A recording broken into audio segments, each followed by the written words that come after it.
All right, so what's your name and where we at? Oh man, Wayno Clark.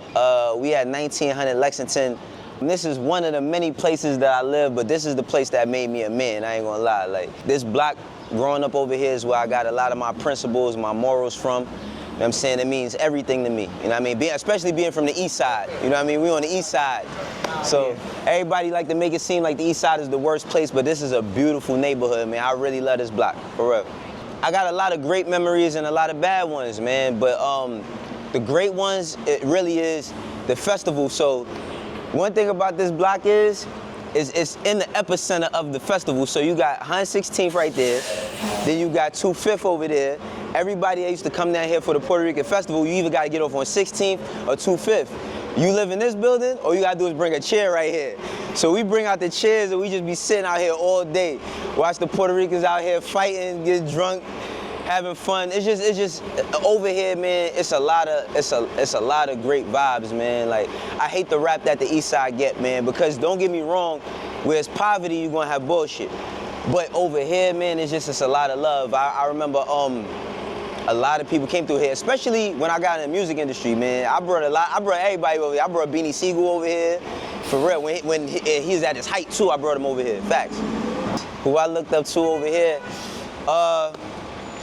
In general, my man Jay. I'm gonna tell you everybody, cause one thing about you know how they say a village raise a child. That village got a lot of different people.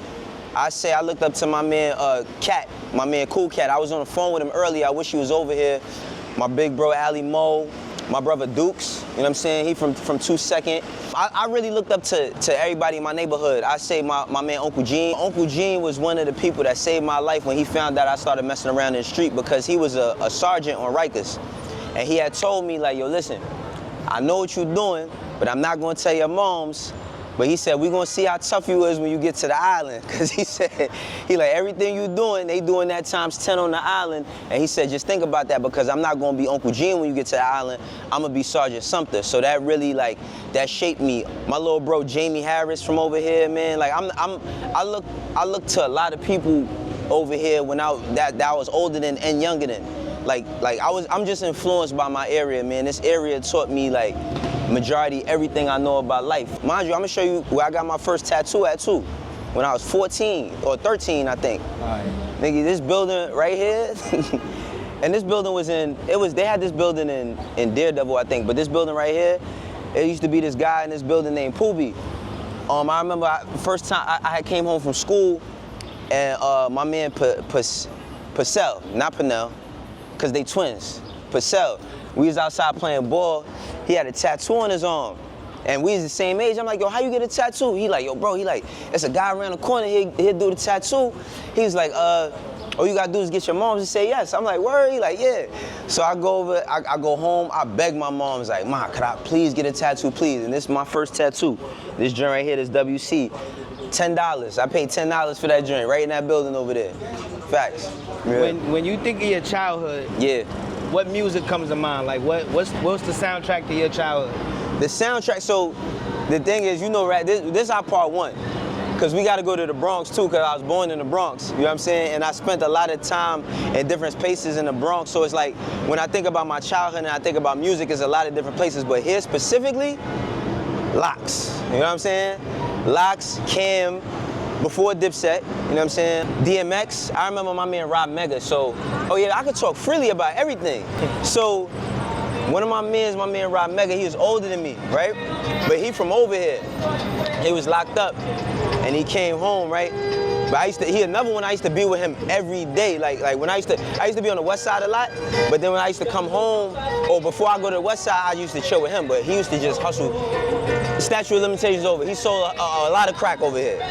I used to be with him every day. He used to listen to DMX. I'm talking about when Dog and Hella's Hot came out, bro, he popped like 3 tapes because he used to walk around with the cassette player. But I say DMX, Big Pun too, because remember, this is Spanish Harlem, specifically Puerto Rican side of Harlem, Puerto Rican and Mexican. When Boricua Morena came out, bro, during the festival, there's no song played on this avenue more than that during the festival. No song. Or It's So Hard by Big Pun. No song on this avenue played more than It's So Hard, bro. or it's still not a player, I promise you. Mace is Mace is one of the greatest examples of success that we've ever seen. Cause I ain't even get to me being on the West Side and the first time I seen Mace, you know what I'm saying? And him being a multi-platinum artist and me seeing him walking past St. Nick with a red leather and a red hat, getting dressed to go to 25th, to go to Grant's Tomb, and I'm walking by myself. But I say Mace, because when we seen Mace, I didn't grow up, Mace my man, like I fuck with Mace, that's my nigga now, but like when I was growing up, he was like something that all of us as kids, we wanted to attain, we wanted to be like, we wanted to be fly, we wanted to get the girls, you know what I'm saying? Mace was so influential, he had niggas talking slow, bro, I swear to everything. He had niggas talking slow out here, bro. Everybody, man, Wu-Tang, as a matter of fact, my man, this is why I actually got put on the South music, because my man Mel, his pops lived in Arizona. He used to go to Arizona in the summer, and he would come back with tapes and shit. So the first tape he ever put me on to was Master P, Ghetto Dope. This like 90, I think that came out 96, or maybe 97, whatever one it was. He like, you heard Master P, Ghetto Dope? I'm like, nah. He gave me the tape, let me dub it. Ever since then, I was all No Limit. Then when Cash Money and them came out, I was on they shit heavy. So where we at now? Oh, we, 116th Street Station. I done had to take this train to go to school. I done had to take this train to go to work.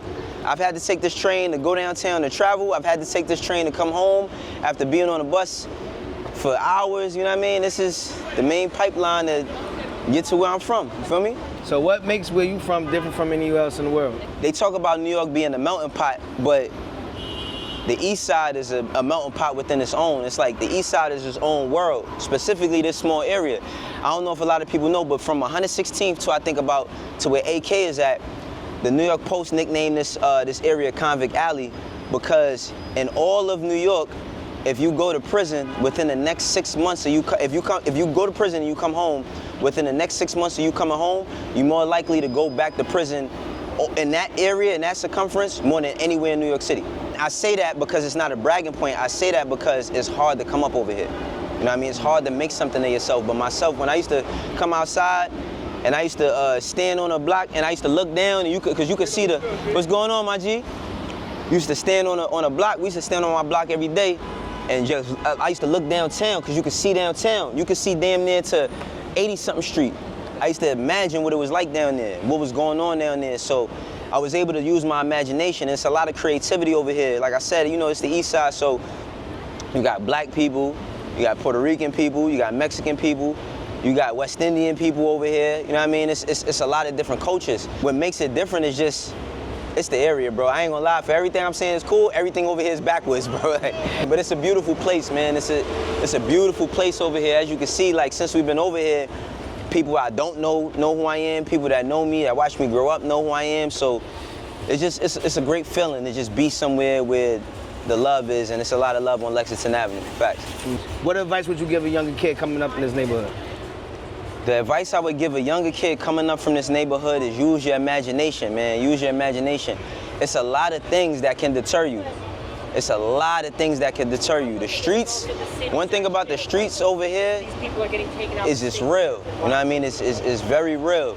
I don't care how much they gentrify it, they put coffee shops and all of that. A lot of the foundation has a lot to do with lack of resource, lack of education. So if you're a kid and you're from this area and you come outside and you don't see things that inspire you every day, don't feel down, don't feel out. Just know that you could work towards something. Because I'm telling you, man, I didn't graduate from high school. A lot of people told me I wouldn't be nothing. And a lot of people look at me as something, and while I do respect that, I got a lot of ways to grow and things to attain. But you can make it, for real. Like, you can really make it, man. I made it from living here to moving to the West Side, living in the projects, to moving to Jersey in a gated community, to owning my own home. And people told me I wouldn't, well, not here in Georgia, I own my own home, but people told me that I wouldn't be nothing. So if you made it to the 10th grade, you already passed me. You feel me? If you doing something positive, you passed me, because I used to believe that I would be all of the things that people put on me. I used to believe that I wouldn't be nothing because I used to come outside and not see much sometimes. So just keep working, keep striving, and listen to your parents, man. For real. If you got them, listen to your parents.